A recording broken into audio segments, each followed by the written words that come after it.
Hello and welcome to the side gate of the Château. Here at Le Château we are lucky enough to have the trail of Santiago de Compostela passing just next to the gate, so this one. So what is it? What is the history of this trail?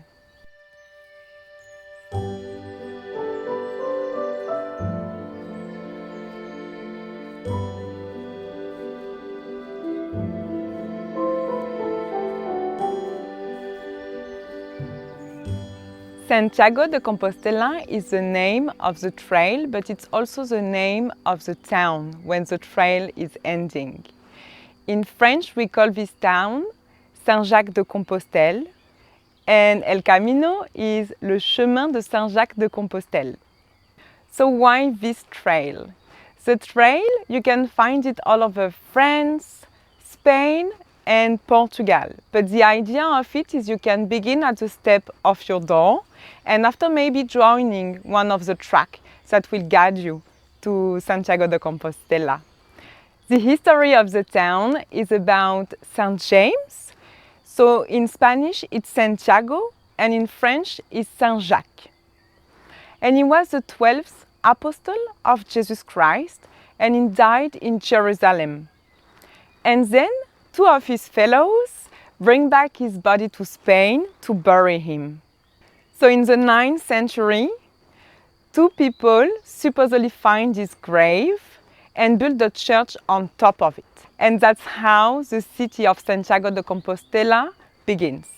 And at this time, pilgrimage was something really big for the religion and in Europe especially. And then a pilgrimage began to go to this grave. So let's go on the trail.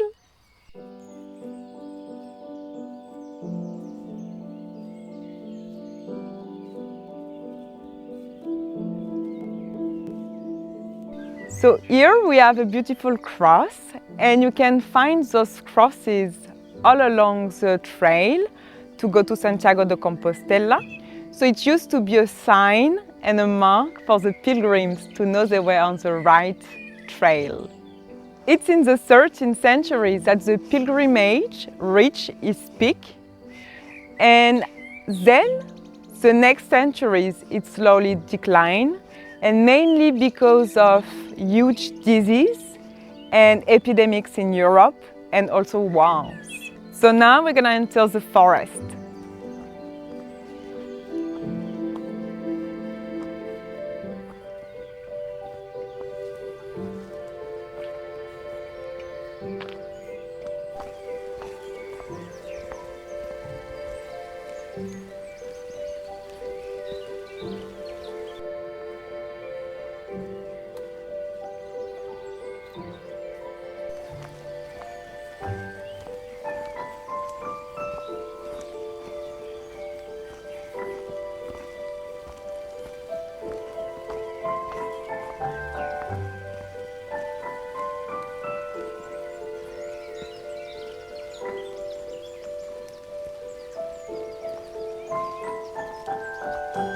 And it's in the 19th century that the grave and the pilgrimage are rediscovered, and it's the ringing of a new era. And then in the 20th century, a big boost is happening thanks to the creation of a foundation to take care of it, and as well by the advancement of the social rights in Europe that gives more freedom and free time to the people. So then people had more time to explore.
So here we arrive in front of a little building that is a hostel. In French we call it auberge or gîte, and that's where the pilgrims are staying, usually just for a night. And we know it's a place to stay for the pilgrims because there is a shell on it. So what is the story of the shell? So the shell is a symbol, the main symbol of the pilgrims and of this pilgrimage in particular. And as an interesting fact, in French, we call this shell that you can find at the restaurant to eat, une coquille Saint-Jacques. So the shell of Saint James. And the funny fact about this thing is that the pilgrimage gave its name to this shell. So when the pilgrims were finishing the trail, and usually after months or like weeks of walking, they were arriving in Santiago de Compostela, but Santiago de Compostela is not so far from the ocean. So they were going to the ocean and they were finding on the beach this shell. And so they were picking this shell on the ground as a sign and as a proof that they've done the hike. And sometimes they were also doing the way back to their home. So they were carrying this shell with them to prove to the people that they were pilgrims and it was easier for them to get a roof for the night or food. And it was also like a sign of protection and of good luck for the pilgrims. And they can recognize each other with this shell on their backpack or on their stick to walk. Now, people who are doing this pilgrimage are beginning the pilgrimage with the shell. So you will always see, when you see people walking on the trail, if they have this shell on their bag, it's because they're doing El Camino de Santiago de Compostela.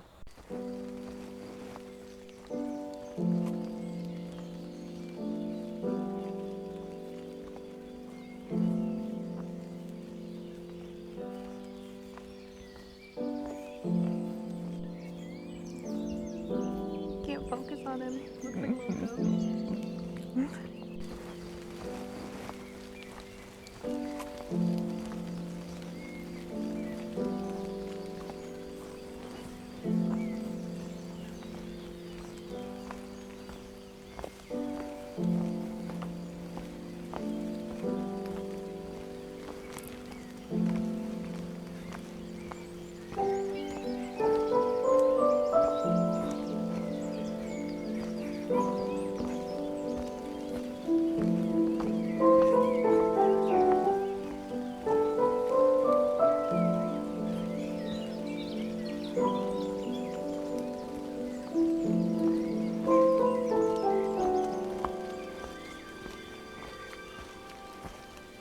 So nowadays, the French part of El Camino is protected by the UNESCO, and the community of the pilgrims is growing every year at a point that it became the most popular trail of the world.